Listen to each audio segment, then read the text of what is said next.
یہ بہت غلط بات ہے. اس لیے بھائی ہمیں ان سارے رسم و رواج سے بچنے کی ضرورت ہے. ہمیں اللہ کے نبی نے کیا تعلیم دیا ہے. حضرت جابر ابن عبداللہ رضی اللہ تعالیٰ عنہ کے بارے میں آتا ہے کہ انہوں نے شادی کیا. ایسے ہی عبد الرحمن ابن عوف کے بارے میں آتا ہے کہ انہوں نے شادی کیا.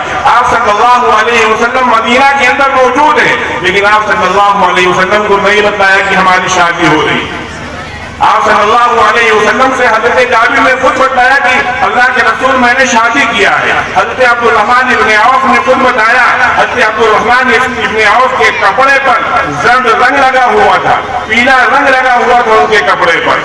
اس زمانے میں جب عورتوں کی شادی ہوتی تھی تو شادی کے موقع پر عورتیں رنگ استعمال کرتی تھی.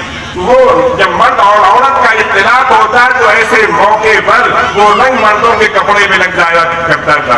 تو اللہ کے نبی نے جب ان کے کپڑے پر رنگ دیکھا تو کہا کہ عبد الرحمن یہ کیا ہے. تو انہوں نے کہا کہ یا رسول اللہ یہ جو ہے اب یہ ہم نے شادی کیا, ہم نے جو ہے شادی کیا ہے. تو آپ صلی اللہ علیہ وسلم نے ارشاد فرمایا اولیم ولو بشاتی کہ ولیمہ کرو, ولیمہ کرو, ولیمہ کرو اگرچہ ایک بکری ہی کے ذریعے سے ہو. تو ولیمہ مصنون ہے, ولیمہ کرنا چاہیے. لیکن ولیمہ کب ہوتا ہے؟ ولیمہ ہوتا ہے جب لڑکی رخصت ہو کر کے شوہر کے گھر آ جاتی ہے یا میاں بیوی کی خلوت ہو جاتی ہے, تنہائی میں میاں اور بیوی ایک جگہ اکٹھا ہو جاتے ہیں, اس کے بعد ولیمہ کیا جاتا ہے. اور اس سے پہلے ولیمہ نہیں ہے, اس سے پہلے اس کو ولیمہ نہیں کہتے ہیں. تو ولیمہ کرنا اللہ کے نبی کی سنت ہے اور اللہ تعالیٰ نے ہمیں جو مقام دیا ہے, ہماری جو پوزیشن ہے, ہم اپنی پوزیشن اور حیثیت کے اعتبار سے نکاح کریں.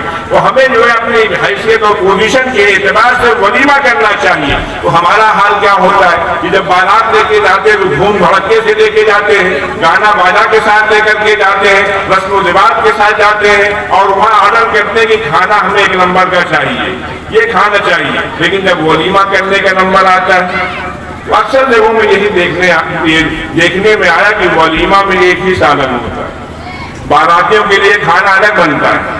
لیکن جب ولیمہ کریں گے تو اس میں سالن ایک ہی رہے گا, یا تو بڑے کا گوشت رہے گا یا مرغی کا گوشت رہے گا, یہی ایک سالن رہتا ہے. لیکن جب بارات میں جائیں گے تو کہیں گے مچھلی بھی فرائی ہونا چاہیے, بٹیر بھی ہونا چاہیے, یہ بھی ہونا چاہیے, دنیا بھر کی مچھلی ہونی چاہیے, ہر قسم کا آئٹم ہونا چاہیے. تو بارات میں جب جاتے تو وہاں آرڈر دیتے ہیں. لڑکی والوں کے اوپر کتنا بوجھ ڈالتے ہیں, لڑکی والوں کو ہم لوگ کتنا پریشان کر رہے ہیں. اور جہیز عام ہونے کی وجہ سے آج ہمارے معاشرے میں بچیوں کی شادی نہیں ہو رہی ہے.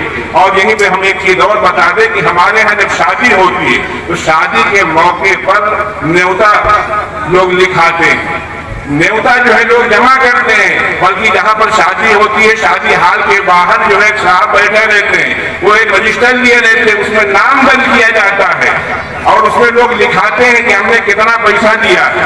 تو وہ جو نیوتا دیا جاتا ہے اس کے بارے میں قرآن کی ایک آیت ہے جو حضرت مفتی تقی عثمانی صاحب نے یہاں ربوا کا لفظ جو ہے اس کا ترجمہ نیوتا سے کیا ہے. وہ فرماتے ہیں کہ اور جو تم نیوتا لیتے ہو فلا یربو عند اللہ, تو وہ نیوتا جو ہے جو نیوتا لیتے ہو لوگوں کے مال میں اضافہ کرنے کے لیے, تو نیوتا جو لیتے ہو لوگوں کے مال میں اضافہ کرنے کے لیے فلا یربو عند اللہ, تو وہ مال اللہ کے نزدیک نہیں بڑھتا. اللہ کے نزدیک اس مال کی کوئی قدر و قیمت نہیں ہے. وما آتیتم من زکاۃ تریدون وجہ اللہ, اور جو تم زکات دیتے ہو صدقہ دیتے ہو تو اللہ کے نزدیک اس کی قدر ہے, اللہ اس کو بڑھاتا ہے. تو جو ہم اللہ کے راستے میں خرچ کرتے ہیں, اللہ کے راستے میں صدقہ کرتے ہیں, اس کی اہمیت اللہ کے نزدیک ہے. اور جو ہم نیوتا دیتے ہیں, نیوتا لینا اور دینا, یہ آپ مفتیان کرام سے پوچھے وہ آپ کو بتائیں گے کہ جائز ہے کہ ناجائز نہیں ہے. اس لیے بھائی ہمیں جو ہے ان رسم و رواج سے بچنے کی ضرورت ہے. ہمارے نبی کا جو ارشاد ہے وہ ارشاد یہی ہے کہ ان اعظم النکاح برکۃ النساء, کہ سب سے زیادہ بابرکت نکاح وہ ہے جس میں سب سے کم خرچ ہو. اور ہمارے یہاں جس نکاح میں سب سے زیادہ خرچ ہو وہ سب سے بڑا نکاح سمجھا جاتا ہے. ظاہر ہے کہ ہماری اور آپ کی بات تو غلط ہے. اللہ کے نبی کا جو ارشاد ہے وہی صحیح ہے. اللہ کے نبی نے فرمایا کہ سب سے بابرکت نکاح وہی ہے جس میں سب سے زیادہ سب سے کم خرچ ہو.